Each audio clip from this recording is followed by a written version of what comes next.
Good morning, everyone. I hope you're having a good Friday. I wanted to speak this morning about one of the kind of more obscure diagnoses we see in sexual medicine, and that would be sexual aversion disorder. Now, if you look statistically, I've said this before, 40% of women in the United States will have some degree of sexual concern, and that's more than the number of men and women and children with all types of diabetes combined. So that's a huge number, and especially when you kind of break that down, the most common type or subtype of sexual dysfunction is disorders of desire. Now, hypoactive sexual desire is the most common of those subtypes, and that's typically manifested by an absence of spontaneous sexual thought or fantasy. But as a general rule, people with hypoactive sexual desire disorder can still enjoy sexual activity when they engage in it. Sexual aversion disorder, however, kind of takes that one step further. This was originally described in the mid 80s in the DSM, or kind of the Diagnostic and Statistical Manual that we see a lot of times in psychiatric literature. And this was basically defined as a revulsion or a repulsion associated with sexual activity, so much as that people would develop substantial avoidance behaviors in regards to sexual contact of any type. And this can be manifested with things as mild as saying, oh no, I just don't feel like this, I don't really want to engage in this, to symptoms as severe as nausea, vomiting, seizure, you name it, severe aversion type patterns of behavior to avoid sexual contact. Now, typically when we see this, there has been kind of a development along a spectrum, especially if this is more of a acquired sexual aversion disorder, or something that has, a person had normal sexual functioning, and then over time things have changed. With kind of a primary or a lifelong sexual aversion disorder, typically we see that there's been some incidents of trauma associated with sexual activity in the past that kind of led to this condition. But with acquired sexual aversion disorder, typically there was an initial manifestation of low sex drive first, and then there kept being things like non-consensual sexual activity or more like obligatory intercourse that then with time kind of led into this aversive type behavior.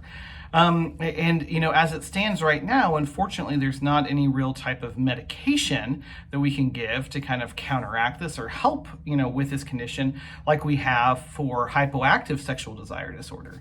So a lot of treatment when it comes to sexual aversion disorder is really psychotherapeutic in nature, and really involves utilizing a counselor, especially like a sex therapist or someone who has lots of knowledge and experience in treating these types of problems.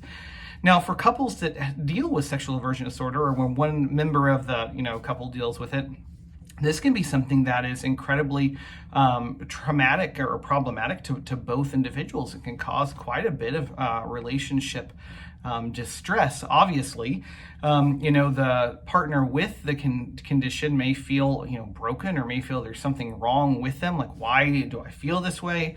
My friends, my family, whoever, they seem to experience sexual activity or that desire normally. Or even if I have friends that say, well, my drive is low, I don't have that same type of aversion, or they don't have the same type of aversion that I do.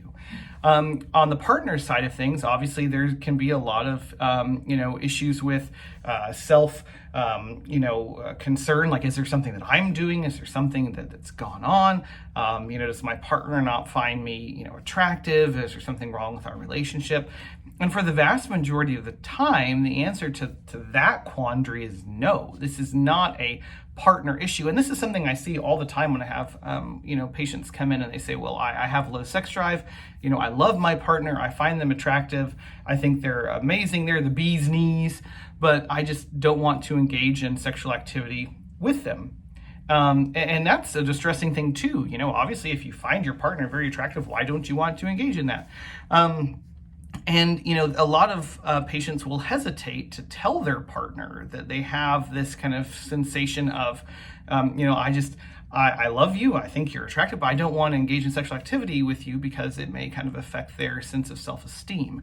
With sexual aversion disorder, it's a little bit difficult to hide that. If you think about any time you go to become sexual with your partner and they throw up, like that can really cause a lot of issues. So this is something, once again, just to highlight this, that you really need to find a very skilled counselor who knows what they're doing to actually like address these concerns. And this kind of brings up a second point. The American Association for Sexuality Educators, Counselors, and Therapists, or ASEC, that's kind of the criteria that if you're looking for a sex therapist, or if you're looking for someone that is going to help you kind of navigate these sexual issues, you want to find someone who has that certification if they're doing any type of extreme counseling. There's a good number of us that are in ISWISH, or the International Society for the Study of Women's Sexual Health, that have that classification. I myself don't. I'm not a therapist. I'm a physician. But I have a number of physician colleagues who have gone on and become, kind of, certified in that. So, just look for that. If you're finding someone who, you want to, who's going to be able to sit down and spend the time talking with you and kind of working through those things from kind of more of a psychologic standpoint, that's the kind of, qualifications you want to see.